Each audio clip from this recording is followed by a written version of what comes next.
برساتاں وچ بہ خانے دی چھت اتے بہ کے پیتی ہے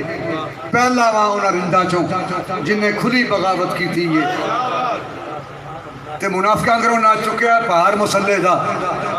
اے منافقت ہے نا جی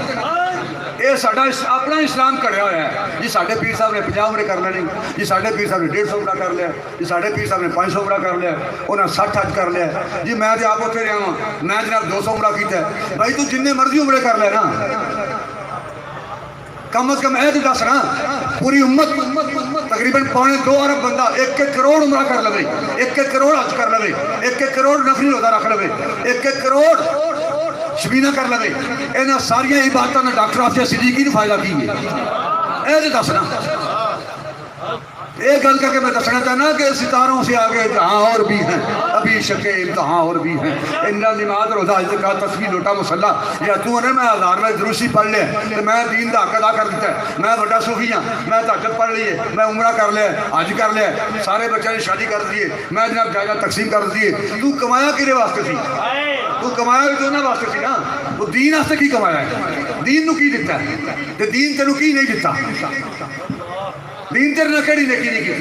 کی تو دین نہ کی کہڑی نیکی کی یہ ساڈا اپنا اسلام کھڑیا ہوا ہے اینے عمرے اینے حج علامہ اقبال کہندا کہ کعبہ آباد اسنام با کفر خندہ دن پر اسلام با یہ کعبہ ہن ساڈے پتاں نال آباد ہے پہلوں 360 پت سن نا ہن ساڈے پتاں نال آباد ہے تے کفر ساڈے اسلام تے ہسدا پیا یہ کی کر رہے ہیں کیڑی محفل نات کیڑی میلاد کیڑا جلسہ کیڑا عرس یہ کی کر رہے ہیں حالات کا تقاضا کی ہے دین دی طلب کی ہے یہ کی کر رہے ہیں برساتاں وچ میں خانے دی بس میں گل مکان لگا برساتاں وچ میں خانے دی ایک بارش نہیں تھی نا یہ ہلکی ہلکی بارش ہو رہی ہے پھر پین پلان دا شاعر کے اندر مزہ آتا ہے لیکن برساتاں وچ میں خانے دے اندر بھی نہیں میں خانے دی چھت اتے بہ کے پیتی ہے تے پہلا وہاں انہاں رنداں چوں جن نے کھلی بغاوت کیتی ہے نہ چکیا منافقاں کو نہ چکیا پہاڑ مسلح دا تے نہ منافقاں کو پڑی کدے نہ لیتی ہے ایک یار دا ورد پکایا ہے حالات جیسے بھی ہوں امیر المجاہدین ہمیشہ میدان میں رہے کائنات کی کسی لالچ کو کسی نعمت کو جو آپ کو اس کے سودے کے لیے دی گئی آپ نے پاؤں کی نوک پر بھی نہیں رکھا ٹھکرا کے رکھ دیا اور حضور کی دین کے لیے کھڑے ہوئے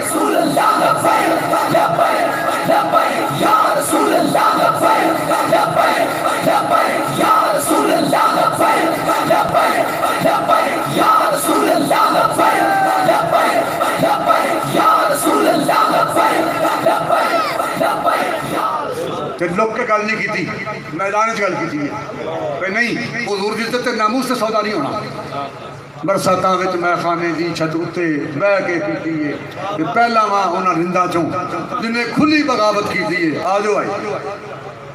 تے منافقاں کرو نہ چکیا پہاڑ مسلح دا نہ پڑی کدے نہ نیتی ہے ایک یار دا ورد پکایا ہے ایک یاد مکمل کی ہے میرے تے مورخ واحد وچ بس ایسے ہی گل دا جھگڑا ہے وہ شاہ صاحب تسی جناب کدھر لگ پے ہو وہ جناب علامہ صاحب تسی کتے تر پے ہو چھڈو جی انہاں موریاں دے پیچھے تسی ساڈے نال تانوں ٹکٹ دئیے اے تانوں ایم پی بنا دینے ایم این اے بنا دینے اے واز کر انہاں واز دی گل نہیں کرنا کیا وہ واعظین جڑے جناب سیاسی واعظ بڑے ہوئے نے تے سیاسی لیڈر میرے تے مورخ واحد وچ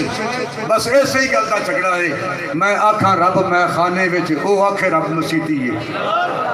ہم کہتے ہیں بھائی میدان میں رب ہے اللہ ملے گا میدان میں حضور کی عزت اور ناموس کے تحفظ میں ختم نبوت کے تحفظ میں جانوں کے نذرانے پیش کریں گے تو اللہ مل جائے گا وہ کہتا نہیں جناب چھٹو انہاں گلن آؤ مسیتے تجھے اللہ کرو عمرے کرو حج کرو الیکشن چ لڑا دینے اللہ تعالیٰ تحریک لبیک یا اللہ کو کامیابیوں کامرانی سے ہمکنار فرمائے ہمیں خلوص عطا فرمائے حضور کے دین کے ساتھ کھڑا ہونے کے لیے ہمیں حوصلہ ہمت جرأت عطا فرمائے ملک پاکستان کی تقدیر کو بدلنے کے لیے اللہ رب العزت اپنے حبیب کے صدقے تحریک لبیک یا اللہ کو کامیابیوں کامرانی سے ہمکنار فرمائے الصلوۃ والسلام علیک یا رسول اللہ